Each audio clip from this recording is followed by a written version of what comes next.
Hello friends, welcome back to keep smiling with Soni. मैं हूं सोनिया और आज मैं लेकर आ रही हूं सावन स्पेशल सबकी फेवरेट बहुत ही फेमस घेवर की मिठाई। तो चलिए रेसिपी शुरू करते हैं। ऐसा मलाईदार जालीदार घेवर आप भी बनाना चाहते हैं ना, तो एक एक स्टेप आप भी मेरी तरह बनाते जाइए, तो आपका घेवर भी ना मेरे बनाए घेवर से भी बहुत बढ़िया बनेगा। पहले ना यहाँ पर मैंने लिया है 4 बड़े चम्मच देसी घी, और एकदम मेल्टेड घी नहीं लेंगे, थोड़ा इस तरह से जमा हुआ लेंगे। और बैटर में ध्यान रखिए कि देसी घी ही लेना है, फ्राई किसी भी तेल में आप कर सकते हैं। और अब ले लीजिए एक बर्फ का बड़ा सा ब्लॉक। तो ब्लॉक लेने से क्या होता है ना, हाथ से फेंटने में जो होता है घी को, बहुत हमको इजी रहता है। तो यहाँ पे एक डायरेक्शन में हमने फेंटना है, और देखिए फेंटते फेंटते एकदम बटर जैसा हो गया है, एकदम क्रीमी टेक्सचर का। ये इस तरीके का हो जाए ना, तो बर्फ को आप हटा दीजिए, और जो भी आपका बर्तन में पानी आया ना तो वो भी हटा दीजिए, निकाल दीजिए। तो फेंटते फेंटते देखिए बिल्कुल मक्खन जैसा क्रीमी हो गया है। और जब एकदम सॉफ्ट और क्रीमी टेक्सचर का हो जाए, तो इस स्टेज पर डालेंगे मैदा। यहाँ पर 1 कप मैदा ले लिया है मैंने, और 1 कटोरी ले लीजिए। सारा कुछ माप ना आप इस कटोरी के माप से कीजिए, तो आपका वजन करने में भी कोई जरूरत नहीं पड़ेगी। तो यहाँ पर मैंने मैदा को पहले से ही छान लिया था, और 1 कटोरी भरकर मैदा लिया है। तो मैदा को अच्छे से मिक्स करेंगे, और मैदा का टेक्सचर क्रम्बली आ जाए, ऐसा करने से जो मिक्स है ना वो एयरी हो जाता है, जिसकी वजह से ये जाली बहुत बढ़िया बनती है। और अब मैंने उसी कटोरी के माप से ले लिया था दूध। तो यहाँ पर 1/4 दूध, वो भी चिल्ड और ठंडा। तो धीरे धीरे करके आप मैदा में डालते जाइए, और इससे क्या होगा, मिक्स जो है आसानी से आप कर लेंगे। तो यहाँ पर ध्यान देने वाली बात यह है कि अगर दूध रूम टेम्परेचर का आप डालेंगे ना, तो मैदा अलग हो जाएगा और घी अलग हो जाएगा, इसलिए सब कुछ काम ठंडा ही करना है। थोड़ी मेहनत तो है इसमें बनाने में, लेकिन काम जो है आसान है। तो इसी स्टेज पर आती है हलवाई की वो सीक्रेट टिप, बेसन। तो यहाँ पर ना बेसन डालना है आपको 1 चम्मच भरकर। इससे आप क्रंची हो जाएगा ये घेवर आपका, और कलर दोनों बढ़िया निकल कर आते हैं। तो अभी इस स्टेज पर हम डालेंगे उसी कटोरी से चिल्ड पानी। तो यहाँ लगभग 1.25 कटोरी पानी मैंने यहाँ डाला है। तो यहाँ पर ये ध्यान रहे कि हमारा जो बैटर है ना वो बिल्कुल रनी वाटरी होना चाहिए, एकदम फ्री फ्लोइंग कंसिस्टेंसी का। तो यहाँ पर अब बिल्कुल इसमें लम्स ना रहे, इसके लिए ले लीजिए एक छन्नी, और उसे एक बोल में रख दीजिए, और उसे पूरा छान लीजिए। तो जितना भी आपका बैटर है, तो वो बिल्कुल स्मूथ कंसिस्टेंसी का रेडी हो जाएगा। जो थोड़े बहुत लम्स हैं वो भी आप छन्नी से निकाल लें, और इसमें थोड़ा सा पानी डालकर ना मैंने जो भी छन्नी में रह गया था वो बैटर सारा छान दिया। तो यहाँ लगभग 3 कटोरी पानी मेरा लग चुका है। तो हमारा जालीदार घेवर बनाने के लिए बैटर हो गया है रेडी। लेकिन अभी इसे बनाएंगे नहीं, इसे रख देंगे आधे घंटे के लिए फ्रिज में, ताकि ये पूरी तरह से चिल्ड हो जाए। और सारा काम हमें चिल्ड ही करना है।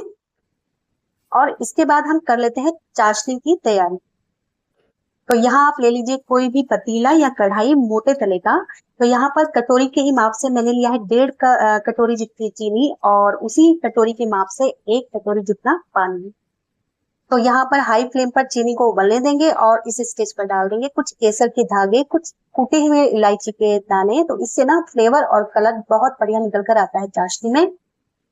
तो यहाँ पर 5 मिनट पकाएंगे हम चाशनी। चाशनी में चिपचिपी हो, एकदम पूरा तार नहीं बनाना है, क्योंकि ठंडी होने के बाद वो फिर 2 तार की बन जाएगी। तो यहाँ पर चाशनी भी तैयार हो गई है।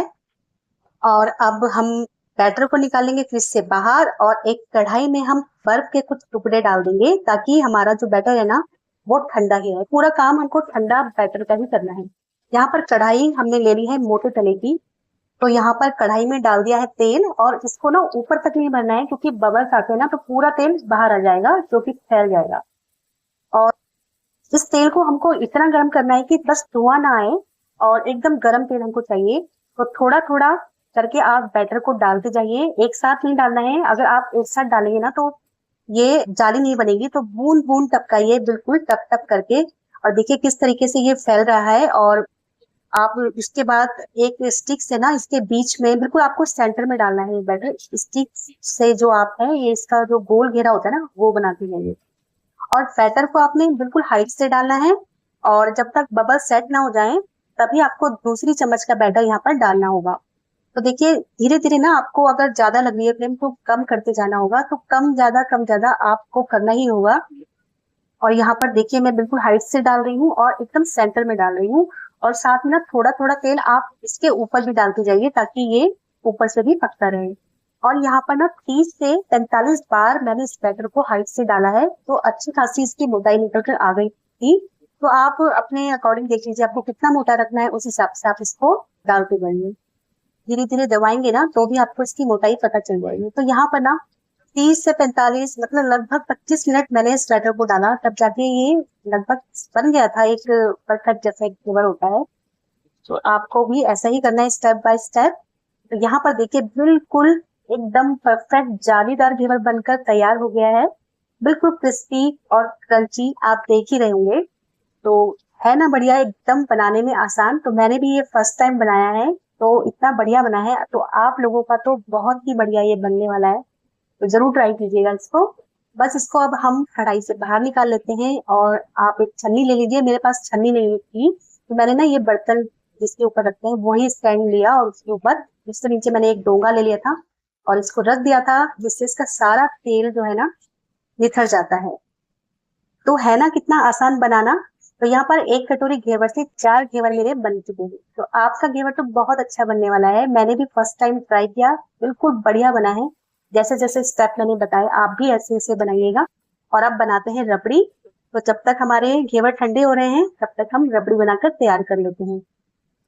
तो मैंने यहाँ पर बाजार का मावा या खोया जो बोलते हैं वो मंगा लिया था, और 2 गिलास जितना दूध ना मैंने कढ़ाई में डालकर इस मावे को भी इसमें डालकर चला लिया था, और ये मलाईदार हमारा जो रबड़ी होती है वो बनकर रेडी हो गई थी। तो यहाँ पर अब इसको हम कैसे असेंबल करना है वो देख लेते हैं। तो आप घेवर ले लीजिए और उसमें आप चाशनी आप स्प्रेड कर लीजिए, और उसके बाद मलाईदार घेवर से आप इसको सजा दीजिए। मनपसंद ड्राई फ्रूट्स जो भी आपके पास हो, रोज पेटल्स जो भी नट्स हो ना, उससे आप इसको डेकोरेट कीजिए और ना पूरे सावन आप इसको एंजॉय कीजिए। आप इसको स्टोर करके भी रख सकते हैं और जब मन चाहे इसको आप असेंबल कर सकते हैं। अच्छा, एक चीज ना मैं यहाँ पर बताना भूल गई थी। जब हम रबड़ी बनाएंगे ना तो हम थोड़ा सा शुगर भी डालेंगे, ज्यादा नहीं, क्योंकि चाशनी भी हमारी मीठी होगी, तो इसलिए थोड़ा ही हमें मीठा रखना है रबड़ी में। और रबड़ी जब ठंडी हो जाए ना तो आप घेवर पर अप्लाई करें, और चाशनी भी आप ठंडा ठंडा ही घेवर में लगाएंगे, ये तो उसका क्रंचीनेस खत्म हो जाएगा। तो लीजिए तैयार है मेरी घर पर बनी बहुत ही स्वादिष्ट बिल्कुल हलवाई की जैसी घेवर की मिठाई। तो आप भी जल्दी से बनाइएगा और सबको खिलाइएगा। और वीडियो अगर पसंद आए तो प्लीज लाइक कीजिएगा, चैनल को सब्सक्राइब कीजिएगा और जुड़े रहिएगा कीप स्माइलिंग विद सोनी के साथ। तब तक के लिए टेक केयर, बाय बाय।